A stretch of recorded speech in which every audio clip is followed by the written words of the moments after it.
Hey, what is going on, everybody? Welcome back to another episode of Chase the Vision with Isaac Mashman, the show that is all about helping you become a more capable individual through sharing my experiences in business, life, and personal growth, and now those experiences and the knowledge of other people. So today I have a special guest, somebody who I've been connected with on LinkedIn for the past couple of years now that I was like, you know what, I think that he would make a tremendous guest and provide a lot of value. And I've been seeing a lot of what he's done. He's having a lot of success within the past 6 months. And it is Alex Sanfilippo, who is actually from Jacksonville, Florida, my home city. So this is going to be a really interesting conversation. Alex, what's going on, brother?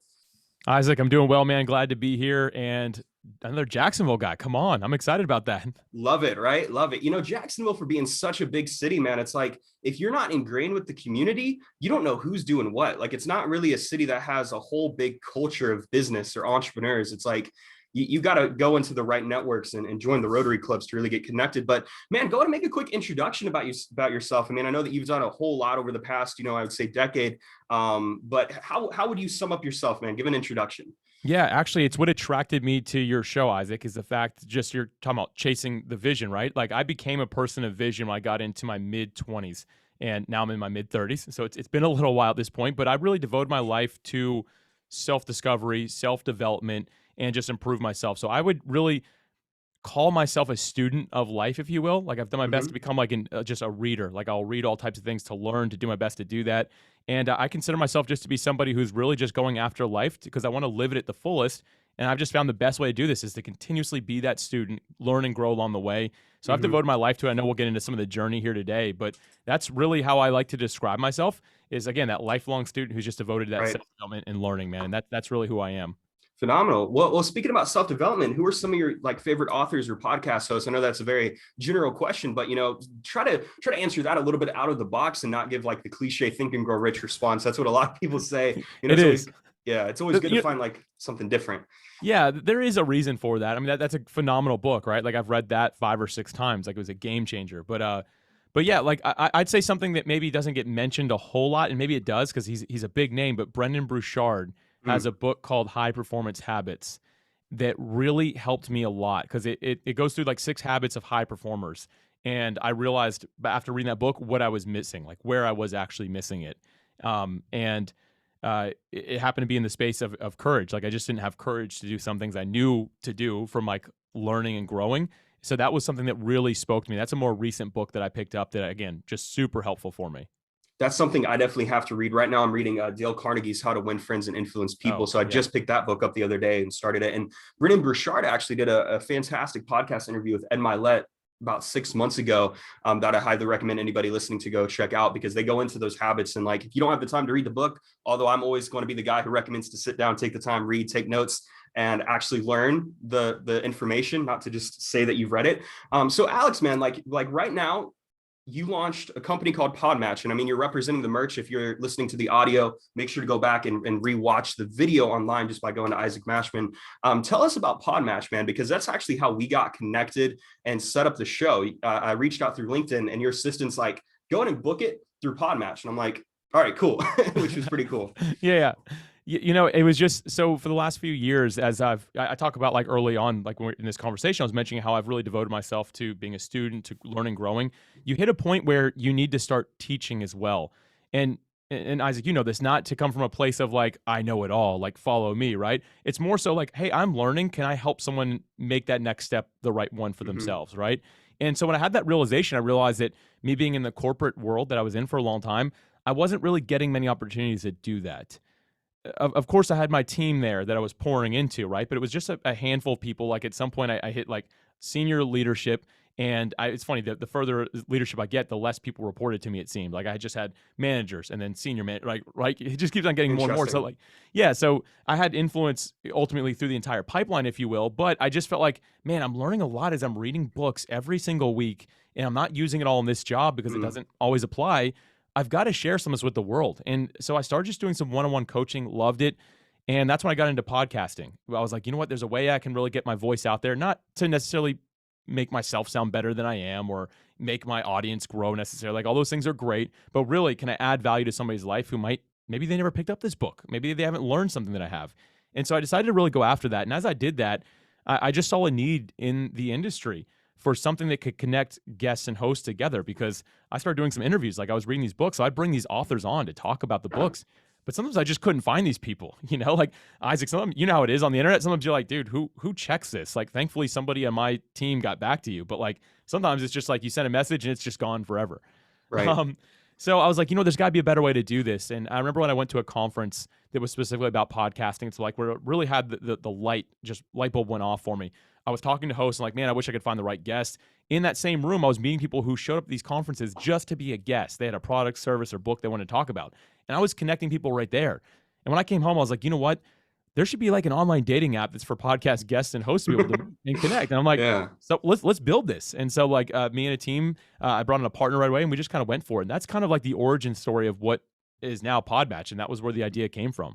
And from the video that I watched from a couple months ago, you surpassed 10,000 users within less than a year. I imagine that number's probably nearly doubled in a very short amount of time, man. And that's awesome. Congratulations. And the one thing that I really love about how you're building out Podmatch, and I believe you also brought your wife into it to where you're building it together. I love that. I definitely want to talk about that dynamic here in a couple of minutes, but you're not running advertisements and you're not doing things paying for, I'm very big against the whole pay for followers, pay for ads, pay for press releases type of mentality. That's why I got into personal branding, because I'm like, everybody's just paying to win. And I'm like, I kind of want to take the time to actually build up those organic relationships. And how has that process been, getting people to really share and get Podmatch out to their friends and family as well and their audiences? Man, Isaac, that is such an insightful question. I'm glad that you asked that. For me, day one, I knew that that's the route I wanted to go. And I want to be clear to everyone listening. Like, I have no problem spending money for results at all. Like, I've invested in coaching for myself. I'm willing to invest if that's what it takes. So I'm not like, oh, we can't spend any money on ads, right? Like, I'm not trying to be cheap by doing that. But I knew from day one, because we had a different mentality than most people, and I'll explain that in a second. I knew because I had this different mentality, though, that I needed to actually do things a little bit different. So I'm like, okay, we're not going to go after ads first. Let's just see if we can build a community of other podcasters, guests and hosts, people that want to do interviews and serve the world those interviews. Can we bring a people together that'll help us spread the word organically? And so most people who build like a SaaS startup, like I did, software as a service, they'll start with like the UX, so the user experience. They want it to be really pretty, really polished. The initial 100 people that I brought on the platform, people I met at that conference I was talking about, like going back to that conference, I said, let me get your information. I'm going to launch something and you tell me what you think of it. We didn't have a logo. We didn't have anything. I told them, like, it is going to be ugly. It is going to be slow, but I just need to know if it works. And if it doesn't, tell me what I need to do to make it work. And so that's the way we built this thing, is around a community with that mindset of, hey, let's all improve this thing together to make it really good. And by doing that, people have just been willing to share, because I've had people like literally email me like mad, like, this thing is terrible, blah, blah, blah. I'm like, oh, let me get on a call with you. I'll jump on a call with them. They'll explain it. We'll make an adjustment. Of course, if it's valid, we'll make an adjustment, prove it, like, hey, what do you think now? And they're like, this is incredible. You did that. I just told all my friends about it.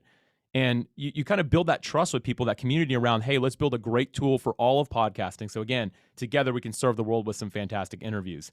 And that's really the approach we've taken. We just went by that MVP model and been improving it. We're actually getting ready to roll out like a new version of it. It's like so much faster. The UX is going to be beautiful, but we didn't want to start that way. We want to make sure it did the job that needed to do before it just was another pretty thing on the internet.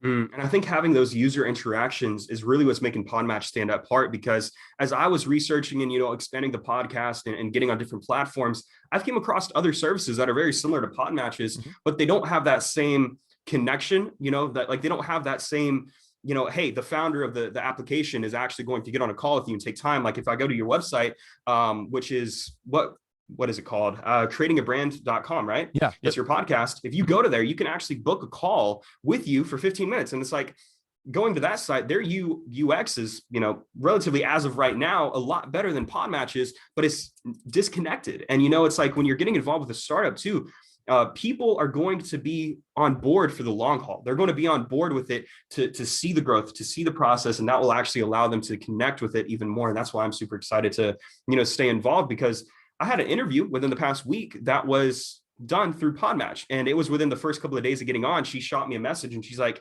hey, I want you to be on the show. Her name is Charlotte Dincoy. The interview is coming out probably around the time that this is. Nice. And man, I just absolutely love that. So you've launched the company with your wife. How has that dynamic been? Like, has there been any struggle? Like get a little vulnerable if you can about how that is, because a lot of people are afraid of starting business with their significant others or people in their family or people in their friends. How has that been with you? Yeah. First off, Isaac, and to everyone listening, I'm very transparent. So like, I'm not here to like put on some sort of facade that like everything's always great with that, right? Especially initially. So when I started this, again, I come from a long term background in aerospace, was the industry I was in. So I did like 15 years in the aerospace industry, and it was big corporate, especially the last few years of it. Like, it was a multi-billion-dollar organization. It had a board of directors, it had shareholders, like everything, right? So it was like very structured. And it was a 9 to 5, and I was going there. Loved the job. It was bittersweet to leave. But the day I came home, I came home. And so now my wife, who was already working from home, was like, "Oh, this dude is here all the time now." Like, and I'll just be real, I'm loud. Like, I tone it down on my podcast so I don't like make any. Everyone's like, "Oh my gosh, turn this volume off. This dude is screaming," right? But like, if the camera's not going and I'm working on something, I'm pretty loud. My music's always loud. And if I'm waiting for something to load, I have this habit of picking up a guitar, which is always an arm's length of me. So I'll grab a guitar and start singing, and it drove my wife crazy. Like, at one day, like, she was quiet. Like, I should have known something was wrong, but I just wasn't insightful enough to realize that. But like, a couple weeks, she just got real quiet, and then one day she's like, "You have got to be quiet." I was like, "Huh?" Like, what are you talking about? She's like, "I can't think. Like, I've been working from home for years without without you being here, and it's quiet. Like, I don't even have the TV on while I'm working, and now it's like all the time noise, noise, noise." And that took me a little bit of adjusting, because the way my mind is if I'm like in the zone, like, I don't even realize that I'm being noisy or anything like that. And so we had to like have a real serious sit down talk as to, okay, like, what are the boundaries? Like, how's this going to work? And this is around the time that I brought her into the business. So I have a business partner that's a long term friend of mine. We worked together before, and she actually sold her business. My wife, she had a boutique, and she sold that, and she came on with us full time as well. So now I'm this loud guy who now she's working with every day, and so yeah, having that serious conversation was really helpful for me, because I realized, okay, first off, we're only one room apart. We have more rooms. We could put more separation between us. So that was like the immediate thing we did. And then I had to learn to close my door and be a little quieter at times.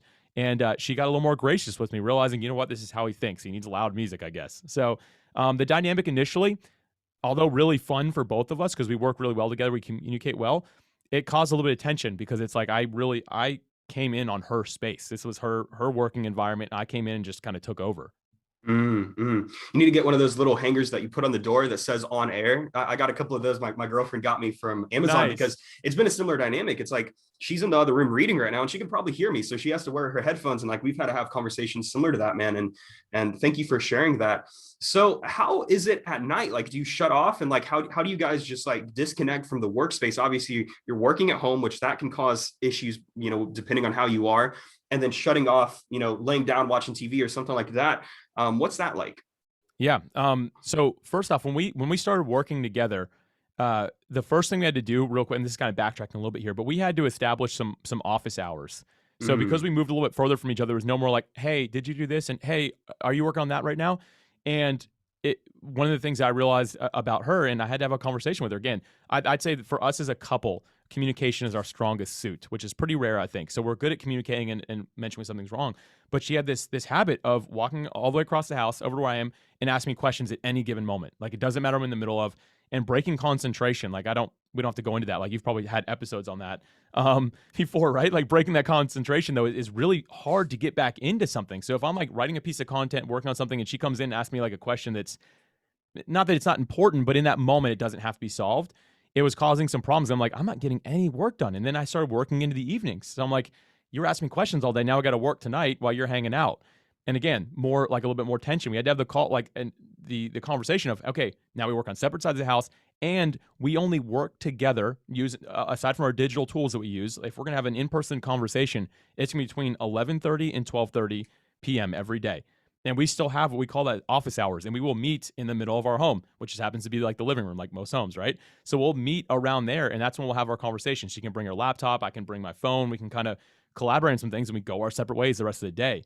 And that helped so much. And then moving right along, like, we had to establish like an end time, like you're saying, and that can be tough, especially a startup, because it feels like the work's never done, right? it Like, never ends, right? yeah. And so like figuring that out has been tough, and she's had to help me with that, because her working from home and having her own business for years, she's a lot better about turning things off than I am. And that's something that she's really had to teach me, and we can dive into that more if you'd like to. Right. Well, it's like the other thing too is no matter getting away from your laptop, you still have your phone, which means that you're still working, right? Like that, this is what I have to do. And I'll probably eventually get a second phone, one for work and one specifically for personal use, because I'll be on the social media and I'll see messages and I want to respond to the messages because you're growing your brand, you're connecting with more people, you're networking. And so I'm like, shoot out a message, shoot out an email, respond to an email, and you're getting this consistent stimulation. And so thank you for sharing about that. I need to establish those office hours too, because you're talking about, being asked questions all day. And I'm thinking to myself, and I'm like, I'm working on contracts, and it's like, hey, how's it going? And I'm like, I love you, but I need a break, man, I love that. So you got involved with the aerospace industry, which is really interesting, especially to go from that and a corporate structure to getting involved with a SA, a software startup or a service startup, rather, excuse me, with Podmatch. How did you first get involved with that? Yeah. So initially, I have to give thanks to my dad. He was in aerospace for a long time, and originally it wasn't like this my whole time there. But originally, he owned that company, and I remember asking him like, "Hey." It was right after the economy kind of wrecked. I'm like, any chance I could get a job with you? And my dad, being the great man that he is, he's been a great father, but he's like a hardcore businessman. He's like, no, but you can come apply. I was like, all right. So I showed up, applied with one of the VPs. I got the job because of my dad, obviously. Like that's what I'm saying. Like, and they gave me a part-time receiving clerk position, which meant I took out the trash and broke down boxes, is more or less what that translation was.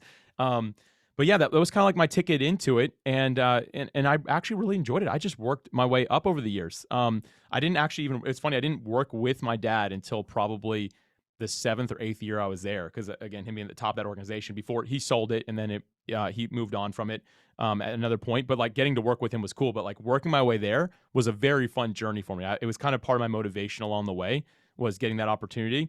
And I really have always really just enjoyed business. It's always been a fun thing for me to be part of. Interesting. And coming from Jacksonville too, man, what a lot of people don't realize about Jacksonville, Florida, is there are like 2 or 3 different military bases between Mayflower and then the other base off of Roosevelt. And so it's like that can definitely be a fantastic space to get into. But what was the end? So you were providing, doing whatever services you were providing for the company and working your way through there, and you just didn't feel fulfilled. And I think that means that you've kind of reached a point of maturity. You've reached a point of growth of like, hey, it's time to move on. It's time to take and maybe start a new journey or start a new process. What was that like that transition of saying, I'm leaving the company? Was your wife supportive of it? And then what was the almost like breaking point of like, you know what, I'm gonna take the leap of faith and go all in? Yeah, this is a good conversation here. So it started 5 years before I left, and I hate to even say that, but it being a 5 year journey was because the first 3 of those 5 years, I just started saying that I didn't want to do that long term. And again, it was the day I left was so bittersweet because I ended up loving the company. That 5 year sprint started because at one point I worked for COO of the company, and he ended up moving on. He didn't stay very long, but I was the director of sales at that point, and he did not understand sales. He had an HR background, which I don't know why there's a COO who had an HR background, but anyway, that was more problems than there needed to be. And he was really tough to work for. So I was working like 60, 70 hours a week, and he had me just working on all kinds of things that didn't need to happen. And I just tried to keep him away from my team so that they could focus and we could still make our numbers while I just dealt with all the stuff.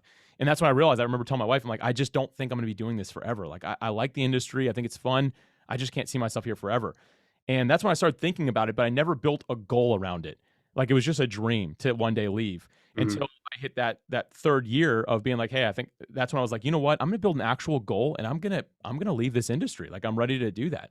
And so it was a long transition, longer than it needed to be. 2 years makes sense, but 5 years was just too long. It's because I wasn't actually being serious. I wasn't taking any leap of faith. I wasn't trying to do anything to help out. But the main reason, I think, if I really go down to it, Isaac, that I wanted to leave was because when it went big corporate, I lost the feel of being an entrepreneur. Like moving up over the organization when it felt smaller, I still felt like an entrepreneur because I was in control of it. I'm like, I can get promoted again another year if I keep on doing this. I bet I can come up with an innovative idea to do this, and they'll move me to this position. And that always seemed to happen. When at big corporate, I'd have an idea, and 6 months later, we could start talking about it because the shareholders all agreed, or the board of directors was like, yeah, we can do this. So it went from like me being able to make a quick decision, game time, feeling like an entrepreneur because that's what I love, to now I am in a box. And that's what really, I think, made me feel like, you know what, this just isn't for me anymore. And I think that's what started the whole idea of the transition. So what do you think changed with was it just one day you're like, I'm gonna put in my 2 weeks notice? Like I've been talking about this for 5 years. I'm ready to quit? Or was it just kind of a gradual and just like kind of slip out and then like, all right, 2 weeks notice, I don't know what I'm doing? Or did you already have Podmatch going and you're like, you know what, it's time for me to just kind of put the big boy pants on and take the leap of faith? Like, was that kind of the process? Yeah. So, well, actually, no, not quite. So I mentioned like 2 years prior is when I started actually making some moves. So that's when I started my podcast, Okay. creating a brand. And starting that was kind of my initial idea of like, okay, I'm going to start a podcast because I want to get this education that I've just been learning over the years out to the world. I want to talk with some of these people. I've read their books. And I knew that from that, I told my wife, I'm going to build a business out of this. At some point, this is going to be what moves me out of the aerospace industry. And about 2 years later, that ended up happening. And it was a gradual thing. Like, Podmatch really is the vehicle that brings in the revenue for me to have been able to leave. But when I did leave, I wasn't making the revenue to do so, if that makes sense. So I Mm-hmm. had to, like, it was a calculated risk. I looked at like, okay, how long would it potentially take me to replace my revenue based off of what I'm making with Podmatch today? Like, how long, if this continues to grow at this pace, how long will it take? So again, it was a calculated risk, and it's still one of those things that's scary to do, right? Like, it took a lot of courage. So I had to, courage means Absolutely. being afraid and doing what you have to do anyway, right? So like, I knew that I had to make this leap. I sacrificed the good for the sake of potential great. After 15 years in an organization like that, like, the perks are crazy. The pay is fantastic as well, but like, all the things I was giving up, I was like, this is going to be scary. And it was. And I didn't give a 2 week notice. I gave a 90-day notice, which is a lot, I know, but I just felt like after 15 years, that'd be fair for the company to help them really transition well. Mm-hmm. That's one of the senior directors. So they don't have a VP level. It goes CEO and then senior director. So I was at that level and want to make sure that I helped them transition well. But yeah, like, having that conversation in the office was in my mind, one of the scariest moments of my life, because I'm like, I have never, or in 15 years, I have not done this. And yeah, it took a lot to do. Wow. So were there other businesses that you were considering getting involved with, like outside of Podmatch? So I started a couple different things along the way, and it was more so testing and practicing things, right? Like, I didn't really know. I knew podcasting was a good avenue, but I knew that it probably wasn't gonna. I don't have a big enough like following and things like that, Mm-hmm. to be able to like to monetize it to that level. But I'm like, okay, I'll try these different things. So I tried some like community building things. I tried some VC type of things. I just kind of worked my way around different things to see if, like, would this work. And I had a lot of failed attempts along the way. Like, things just didn't work out the way I thought they would.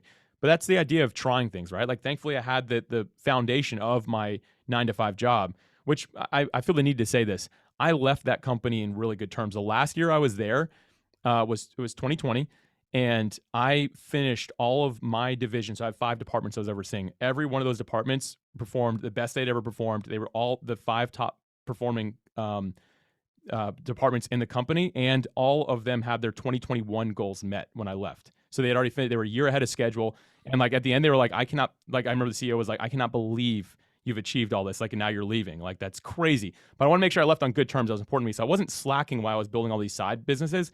I was grinding in both areas, knowing, hey, the way I end one season is the way I begin the other. I want to end faithfully so I can start on the right path as Mm. well.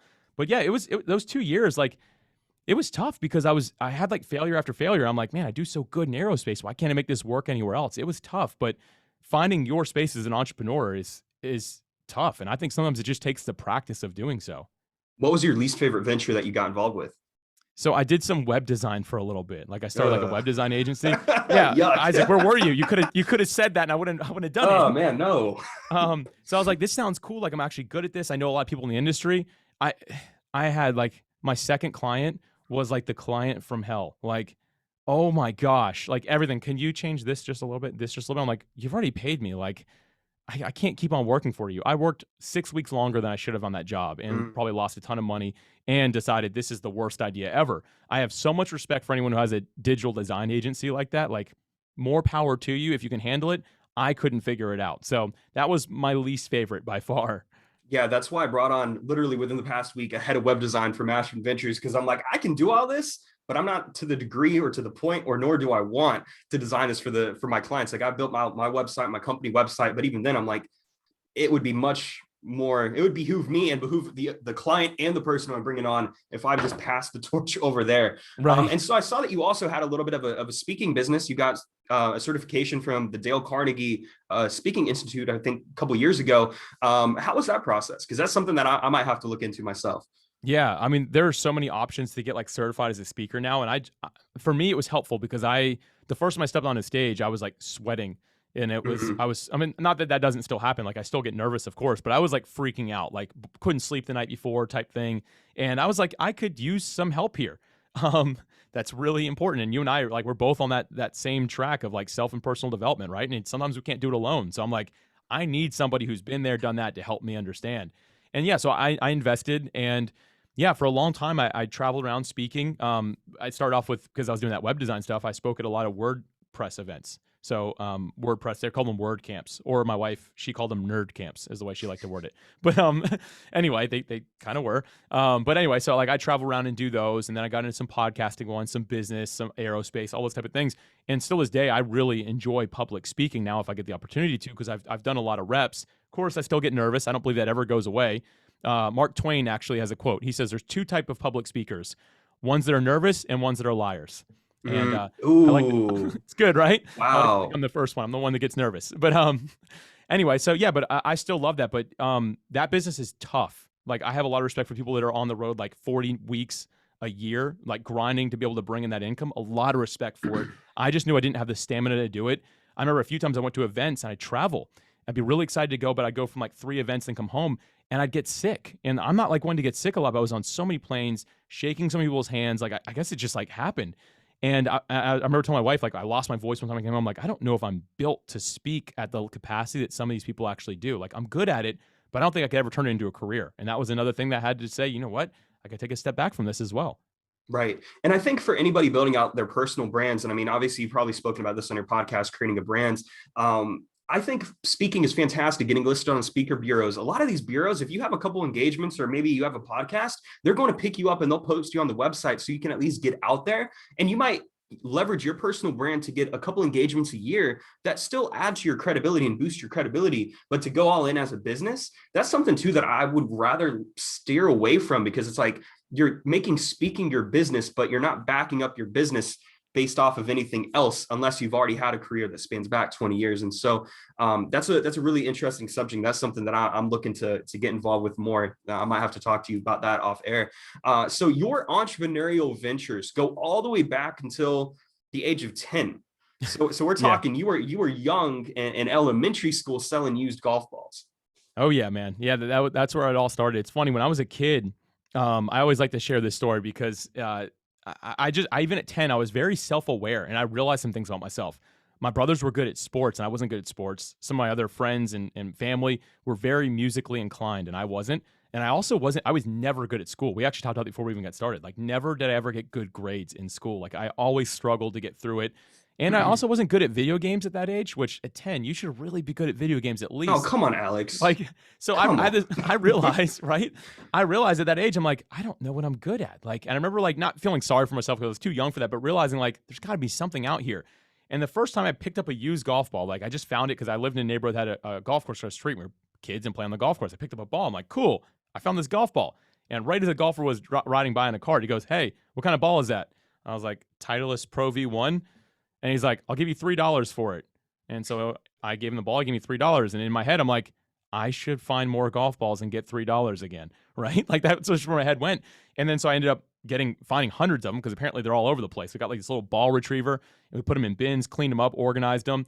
And next thing I realized, it's me and a bunch of kids in the neighborhood and some of my brothers. Like everyone has their own tasks. And that for some reason, I think I might have been the oldest by 1 year, but they were all like, "Alex, who should go here and do this? Who should clean the golf balls? How much should we charge for this?" And I didn't mean to fall in that position, but I realized like really quick, I was good at it and I enjoyed it. And yeah, this is super weird to be talking about a 10-year-old kid like this, right? Like, but truthfully, at that moment, I realized like, oh, I love business. Like, it wasn't even making the money. I like the act of doing something productive and leading a team. Like those things were really fun for me. And yeah, that stems all the way back to my childhood, 10 years old, like you said. Natural leader. And you know, leadership is one of those things that some people naturally have it and gravitate towards those positions, the ones getting, the project done at school, or the ones who are, the leaders of the football team, or in Boy Scouts, for example. Like I was in Boy Scouts. So what have you done to improve your leadership capability? Because obviously now with Podmatch, you probably have a team of a couple different people working for you right now. How many people are on the Podmatch team? There are 6 people right now, about to bring on a 7th.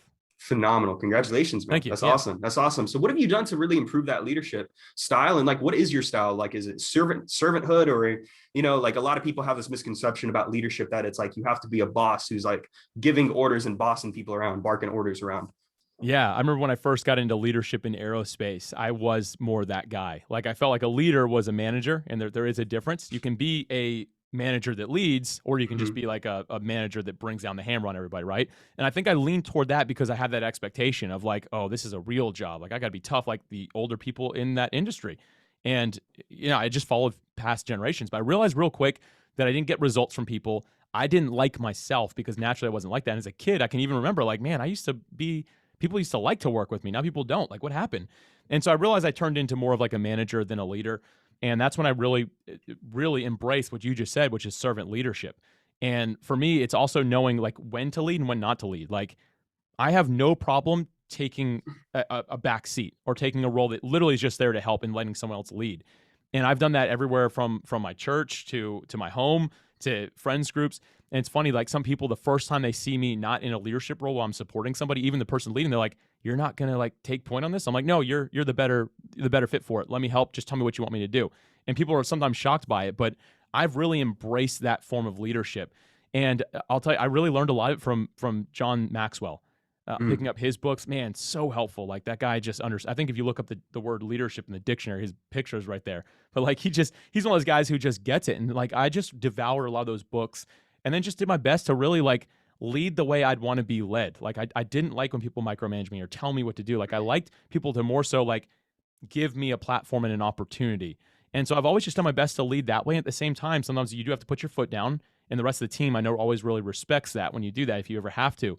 But for me, I do my best to lead from a place of service and saying, okay, how can I make everyone else highlight what they're good at? Like, how can I highlight those principles within them, their natural gifts and abilities, and let me just lead that way as a servant. So, I mean, you really hit that point. That's how I've chosen to lead.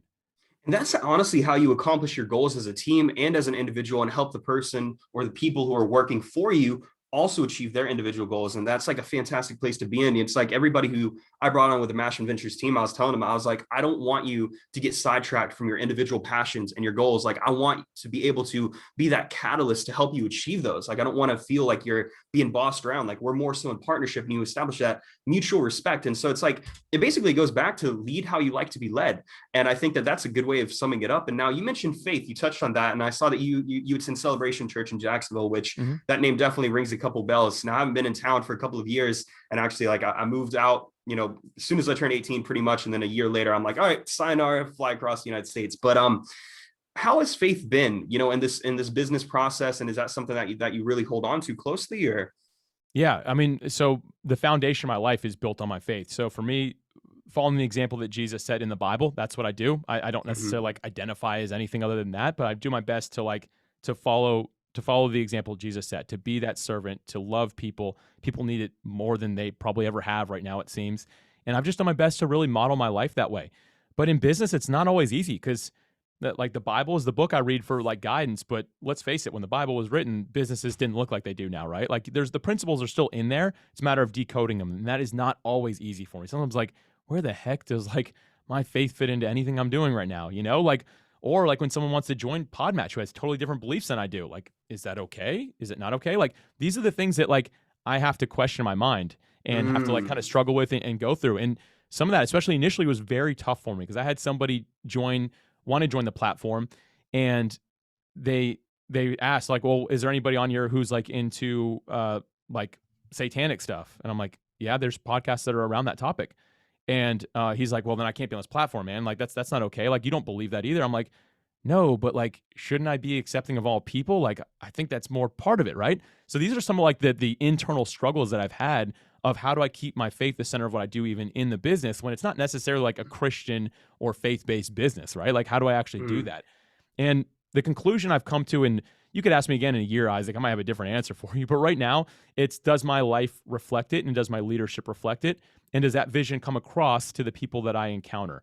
Not necessarily everyone who's using my product or service, but the people that I actually encounter. So for me, I've already kind of shared, like hinted at this, but one of the things I write down every day is that I seek to be a person of value, not a person of profit. Am I leading by adding value to people's lives? Am I showing them that I love and care about them and support them? And the other thing is just, am I really being a light? So when I talk to somebody, do they feel encouraged? Do they feel inspired? Do they feel like they can do better in their day because they had an interaction with me? And that's my desire, is to do those things. And my faith comes up almost in every podcast. So I get the opportunity to share that, you know what, I'm a follower of Jesus. Like, that comes up, and I'm always gonna be bold about that and share it. But I'm not like a preacher or anything, right? Like, so there's a balance there. And again, you could ask me in a year, I could have totally different ideas here, but this is the conclusion I've worked my way to at this point.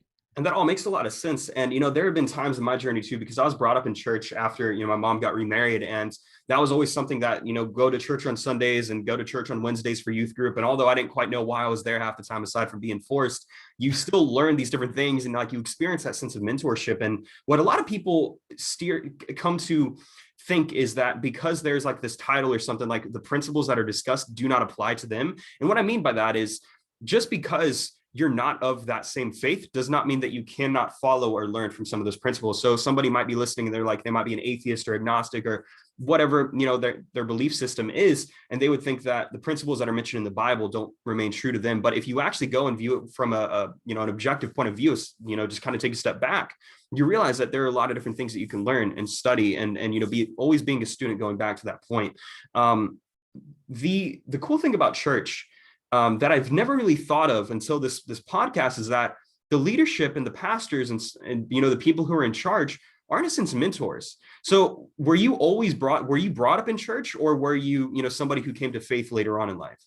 I'd say I came to faith later on, but I was brought up in church like you were, Isaac. But I had I'm going to go one step further. We had Sunday morning church, Sunday night church, and then Wednesday night youth group. So Okay. we had it all, man. But like growing up, I don't think I really got it. It wasn't until I was probably in my early to mid 20s that I think that I really personally like had that moment where I was like, you know what, like there's more to life than just what I can see and feel, right? Like there is something else. There's a spiritual presence here, and I need to acknowledge that. And that's when I really went back to like my roots, the foundation that thankfully my parents instilled in me. But I opened up the Bible for myself, started going to church and things like that. And since then, just like I found my home, found like who I was, my identity was found in that. So yeah, it was something that happened later versus earlier in my life. But you still saw the influence of mentors without even realizing it, subconsciously picking up. And I imagine that's probably helped you now. Man, now this is going to be a little bit off topic, but I guess within topic. The law of attraction. Now this is a big phrase and a big belief system that's brought up, especially in the age of, Instagram entrepreneurs, manifest your dreams, sit down, mumbo jumbo, follow crystals. But at the end of the day, is that something that you think aligns with your faith, or do you believe in that? Or what is your perspective on this? Because it's really interesting. You can ask somebody who isn't of faith and they'll give you an entirely different response. Or I view it more so as like they go hand in hand. So what's your take on that? As far as like believing the law of attraction, right? Right. Yeah. I mean, that's there, like no matter what, like Okay. people, and some people are like, Alex, you mentioned the word luck sometimes, and like, you're a Christian, like, don't you mean like the favor of God? And yeah, I do. But at the same time, like we do have luck too. Like me making Podmatch work when I wasn't paying for marketing and stuff like that, there was a little bit of luck involved. The right person saw it on the right day that shared it with the right group of people that kind of helped that happen. And sure, yeah, I do believe that, yeah, like that's a blessing from God. But it's me putting myself out there. And it's because somebody saw me and like, I like that guy. Like there's something about him that I like. And if I was just sitting back like, God, make it happen, like I'm going to sit here. I don't want to talk to Isaac. He doesn't sound like fun. Like I'm doing that type of thing. Like, yeah, no, that's not true. Of course it's not true, man. I don't know if you all know this, but Isaac is super emotional. I almost made him cry right there. I'm just kidding. But no, like the law of attraction is important. And people like, you do business with who you know, like, and trust. And there's a word in there that I just said that's like. Like you have to like somebody, you have to like see something and you're like, man, I like that person. I like something about them. And some other people call this like you have like the ability to persuade somebody. A great example of this is Russell Branson. No, that's the ClickFunnels guy. Who's the Virgin guy? The Virgin. Richard Branson. I always get those two names confused. I'm so sorry to both of them. But when he started Virgin, the airline, I don't know if you know this story. Maybe it's been shared on here before, so I'll keep it really brief. He decided that there should be an airline that goes from US to Europe other than the European government at that time that had a monopoly. So what he did is he literally called Boeing and said, hey, I want to borrow a 747 for 1 year. I don't have any money for it. And somehow he convinced them to actually do that as long as he had a runway that he could take off from and land from. And he convinced both those people because he said, I have a plane, a 747. Will you give me some runway space? That is literally how the guy started that airline, was making a phone call saying, hey, I need an airplane. Could you imagine, like, just think about it. Could you imagine me on a phone and being like, I want I don't know how much they are, a $300 million plane. They're probably more than that. I don't know what they are. They're crazy amounts of money. And be like, yeah, I just want to borrow it for a year. I don't have any money. Like, to have that ability to for someone to like you and to persuade somebody and to have that law of it, like obviously the law of attraction goes into play there. Like somebody's like, wow, there's something about this guy. We need to take his word for it. And I will not deny that exists. And thankfully, I've been able to learn how to continue to grow in that space. Richard Branson is somebody who I've taken some time to study, and the story about, how Virgin Airlines got started too. If you were to take a step further, I believe that if I'm remembering correctly, his flight got delayed or something like that, and then there was an extra flight, and he brought everybody on board and like sold tickets or something to the airline. And I don't know, it was a crazy story. That was his initial idea, came home and then decided to start an airline. But like both those things are just two brilliant moments, right? Like insane.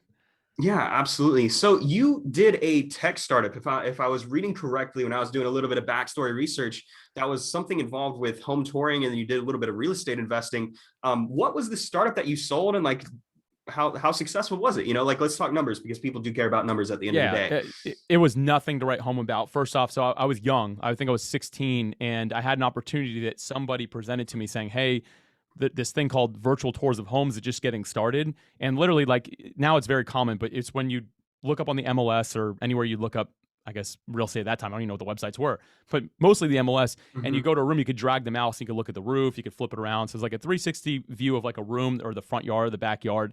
And that tech was just coming out. And somebody's like, Alex is really good on computers. He's this young guy. He understands like some business stuff because he used to sell golf balls, I guess. I don't know. It's like 16. And someone's like, hey, do you think you could help develop this and figure out how to do this? So sure enough, like I started doing that. I built up a team of people that I knew. Some of them used to sell golf balls with me, but now they are editors at this company. And we were all like 16, 15 years old. And we did that for a couple of years. And it was us just building these virtual tours. We had photographers taking the pictures. We would post them straight to the MLS ourselves. And I was like, I'm going to do this forever. And then as soon as I turned 18, I'm like, I'm also going to buy real estate because I've been looking at it for so long that it's interesting to me. Because I remember asking the photographers, so I was sitting on the computer, I'm like, what was that in that house? Did they add that bathroom later, you think? So when I turned 18, I'm like, I'm buying real estate. This is awesome. The market was just going up and up and up. And I don't know if you've seen the Big Short, but I feel like now, like seeing that, we all should have been able to call what those guys were able to call. I was not that smart. So I was investing in real estate at 18 years old, and then the crash happened. So me selling that business ended up being almost nothing. It was more so I gave it to one of the people that was like a partner in it, another guy who was helping out. I'm like, hey, if you want to do something with it, it's all yours. Just pay me the rest of this, and then you can have it because there's just nothing here anymore. And by the way, I'm super upside down in my mortgages. I'm having a rough time here. And that's what transitioned me into the aerospace industry. That's when I approached my dad. So that's kind of like my full story now that you've got. But that was fun. That was my first, like, we were working remote too, which was interesting. We were all in different places, and that was a long time ago. So it was an interesting like introduction to like how to run a business that's like a small scale business, of course. You're almost ahead of the time, to be honest, because you're running a remote company before remote was really a thing. Back then, 20 years ago, you were to ask somebody about a remote position working for a company. They're like, oh my God, that person's not going to do any work. Like, they're just going to be at home playing, watching TV all day. And now it's like, especially within the past 24 months, everybody's working at home. And a lot of times now that we're transitioning countries opening back up, it's going to be the same exact thing. People are going to still work at home, and it's not going to be required to go back to the office even, which is unbelievable. So I have to ask the question, with your current team of people working for you at Podmatch, did any of them sell golf balls with you? No. Okay. Wait, let me make sure. Running through the list right quick. None of them did. No, I want to make sure that was truthful. None of them did, but that is a very good question, Isaac. Thank you for asking that. Do a golf ball reunion in a couple years from now, man. Once Podmatch hits the $1 billion mark, maybe we'll put Podmatch logo on a golf ball. Maybe that should be the end goal. That would actually be a fantastic. Okay, I would buy that. I don't even play golf. Oh man. So you said that we covered the entire story, but we didn't, because I saw that you started up a blog that had 100 plus people writing for it. What exactly was that about? So that was just like, so for me, when I started getting really into my faith, Christianity again, like my faith in Jesus, I decided, you know what, I want to share some of this. So for me, like, I don't know if y'all are catching this trend, everyone who's listening, but I like to give back. I like to be able to help people that when I'm learning, I like to share. So I just decided to start a blog one day, and I didn't know much about it. I definitely wasn't a writer, but turns out I actually was able to learn how to write really well over time. And so I just started sharing, and again, having the business mind I do, I'm like, maybe I could bring on a friend so we could post twice a week instead of once. Maybe I could bring on another friend. We could do 3 days a week. Maybe people don't want to write that much. Maybe I could bring on a bigger team. Long story short, it ended up being about 130 different authors that were on that blog, all writing on their different days. We had a team that were doing the scheduling. We had a team that was doing the social side of things, onboarding, like all kinds of things. We had someone who was even like we called them like a staff pastor. So because people would email in all the time with like some pretty deep questions, like some of the topics like hit some really heavy topics. I was like, I bet. I am not qualified to answer this. We need a real person who knows what they're doing here. Like you're talking about, like a coach. So I got a guy who's actually like a pastor, certified in a lot of this stuff, and he was actually the one answering most of those things. Mm. And but yeah, it was built as a hobby. It still goes today. I'm very like, I think I work maybe 3 hours a month on it total. It's just one day a month to kind of go in and just see a snapshot of everything and stuff like that. But it's something that I do write once a month for it, and I run their podcast. But that was a fun thing. Like, I never monetized it. Still this day, it's never brought in $1 of income. And people are always like, why would you do that? We wanted to keep the heart right. The heart was to help and to serve people. And it's been that since day one. And yeah, that's been a fun thing to have done on the side for sure. Phenomenal, phenomenal. If you want to, feel free to plug it, man, and go ahead and mention where people can go and support the writing. Sure. Because yeah. I know that some people who are listening, they are of faith, and they want to read that or maybe be interested in it. Who knows? Yeah, so that's Daily PS. That stands for Paradigm Shift. dailyps.com.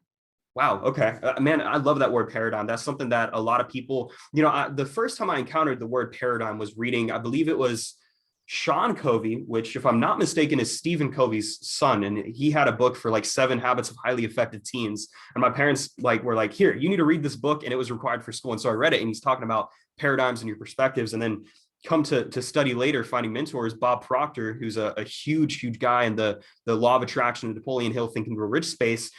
He talks about paradigms all the time because of the way that we think and our perspective. So what is your overall perspective on success? Now, I have a feeling that you're going to mention providing value and then achieving success based off of the value.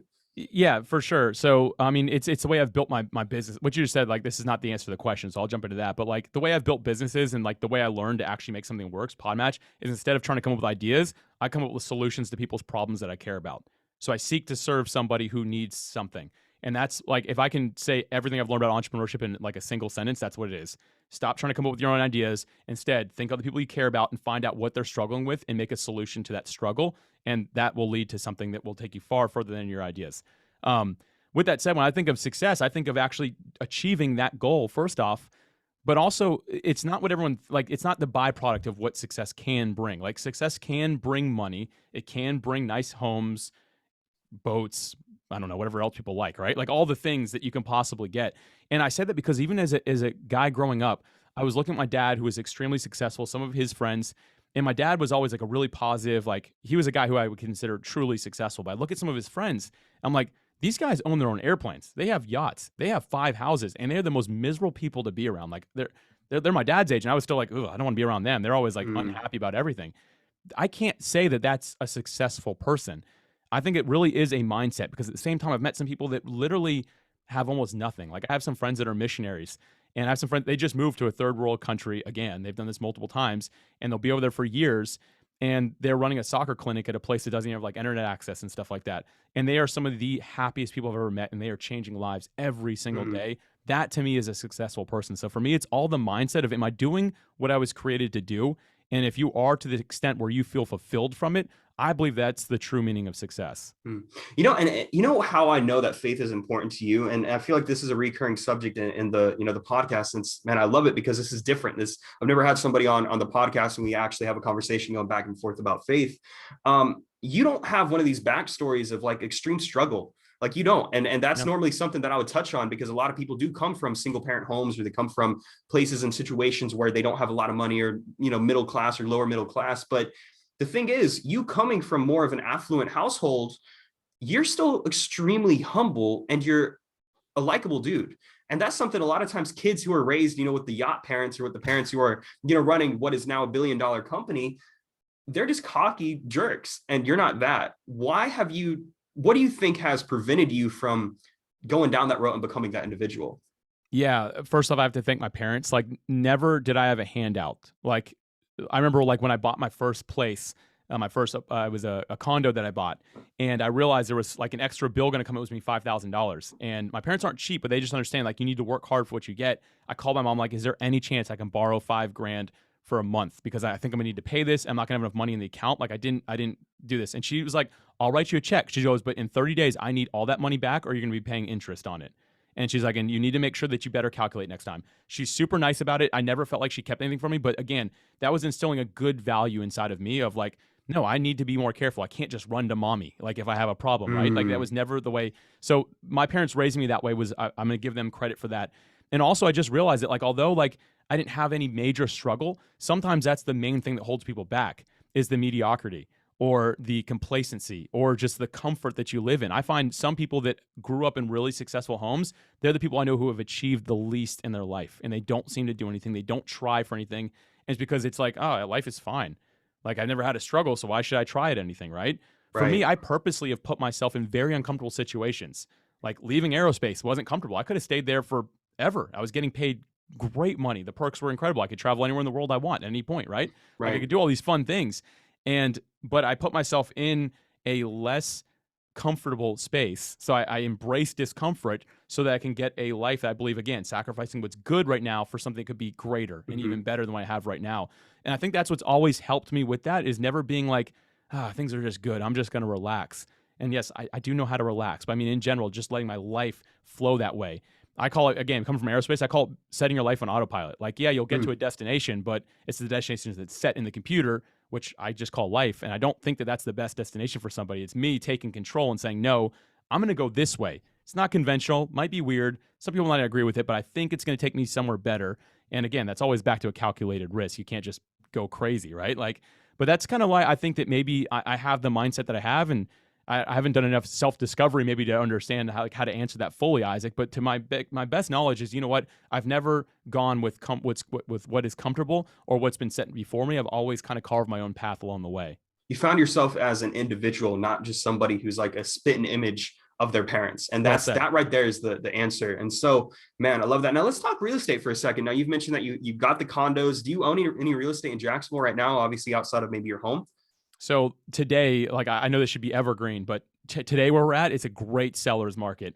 I own only the property that I live in now. I just sold one like 5 weeks ago or something like that, and made great money on it. Very happy with it, but I don't have anything right now except for what I'm living in. And and yeah, so and I'm kind of thankful for that. Like it helps me focus on Podmatch more right now. But throughout the times I've owned random places and stuff like that, and kind of rented them out for a while, sold them, flipped them, that type of thing. But I've always been more of a hobbyist ever since like that initial crash because I think I'll always be a little bit bitter about that one, maybe Isaac. So Mm. That makes sense. That makes sense. Where do you see Jacksonville going, man? Because growing up, I actually hated Jacksonville, Florida. I was like, man, I despise this city. It sucks. It's too small. And then I go out and I travel and I'm like, I was great. Now I'm looking back with an eye of reflection and be like, man, I'm grateful that I came from the city because I came from what is actually a large city and, a lot bigger than I quite anticipated. And, just the different diversification of peoples and groups. Where do you see the city going? Because they're consistently building buildings and scaling the city and growing. yeah, the city's actually really taken off in the last, I don't know, 5 years maybe, especially. It's just like completely transformed, but it's still big enough land wise. So, fun fact about Jacksonville, and you know this, Isaac, it's the biggest city land wise. So, not like the amount of people or population, but how many miles are from one side of the city to the other. It's the largest in the United States. And so, because of that, even though it's growing massively, you don't feel like it is. You can still stay in your pockets and things like that. And I love that about it. But there's just becoming more and more to do. The food scene is growing. I'm a beach guy. I live very close to the ocean, so going to the ocean is kind of like the ideal thing for me. We got a Margaritaville out there now. I've never been to it, but that's a step up apparently. Um, but yeah, and then the Jaguars. We have a football team Yeah. that's hopefully going to do well this year. Everyone's freaking out about them. They Tim signed. Tebow just got signed. Yeah, they So signed Tebow, so we'll see. At least we're going to sell a lot of jerseys. We got that going for us. So right. Yeah. Yeah. No, I definitely miss the town center, man. I'm going to definitely, I think the plan for me and my significant other is maybe go out to Vegas for a year, then go to Miami, and then eventually come back to Jacksonville. And I have an ambition I've never talked about on the podcast, but I would love to own one of the tallest buildings in Jacksonville because we have a beautiful skyline. That's something that is definitely underrated, man. And yeah, I definitely see a lot of potential with the city. So what's next for Podmatch? Like where do you see this going? What are the ambitions? yeah, so when we hit the 1 year mark, this has kind of been our timeline all along. Like we've had to obviously continuously adjust because there was no way to predict where we'd be today. Like which I'm so thankful for. The people who have come alongside us, the community that makes up Podmatch. These are like some of the greatest people I've ever met in my life. So looking at where we are today, though, I can say, okay, here's our projection. So goal by end of the year is to have 25,000 members using the platform is the idea. And at that point being what I would consider our gold status. So we are still in beta right now. So we went through alpha, beta, and then gold status means it's a mature product. It is basically finished. It's what everyone wants. Everyone's happy with it, and it looks beautiful, and it's super fast, right?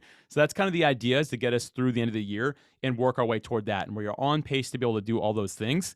And from there, I'm really not sure yet. We're going to keep on serving people. At the end of the day, the ultimate goal of Podmatch is, can we help guests and hosts produce great interviews that serve the world? Can we make content that serves the world? And I think podcasting right now is the forefront of just truly helpful, life-changing content out there. For me, it's been that. So our job is just, hey, can we get more of that out to people and make those ideal connections and make that happen? So when we move into 2022, I'm not sure, but end of the year, again, gold status with 25,000 members is where we believe we'll be. Oh, I can see that being more than that. I can see that double or triple. I No doubt appreciate in the my faith, mind. man. No doubt in my mind. Well, brother, I got to be respectful of your time. We've been going on for over 45 minutes, and this interview has honestly been one of my favorite conversations. And Cool, I feel like I say that every single time, just because they continuously get better, and they get, man, I love it. And I know that a lot of people got value. So where can people support you? Where can they support your business? And where can they learn about more? Yeah, to make it real simple, Podmatch, as we've been talking about, is podmatch.com if you just want to take a look at that. Everything else I do is at creatingabrand.com. That's where you can find my podcast, a way to contact me. Anything you're interested in, I'm doing that there right now. So, but Isaac, thank you for sharing this platform. I love this podcast. I was telling you offline, I got to just give a plug. Episode 52, you're talking about reach to learn, not to boost your ego. Everyone's got to hear that solo episode you did, man. So powerful. And of course, you've always got a friend in Jacksonville. So whenever you show up here, I'm down to hang out, man. Yeah, when I come back to town, man, rest assured, we're going to definitely collaborate, see what we can do. So I'm going to be using Podmatch over the next couple of months to maybe get some other guests, get the message out. I've been slacking behind on my goal of getting on 72 guest interviews this year. So I got to go in and catch up. And I think Podmatch is going to be how I do that. So brother, thank you again for the opportunity. And guys, make sure to go show Alex some love, support Podmatch. If you have a podcast, you're looking to start one, sign up for an account, get your name out there, grow your personal brand, and be on the lookout for a brand new episode every single Monday and a brand new interview every single Friday.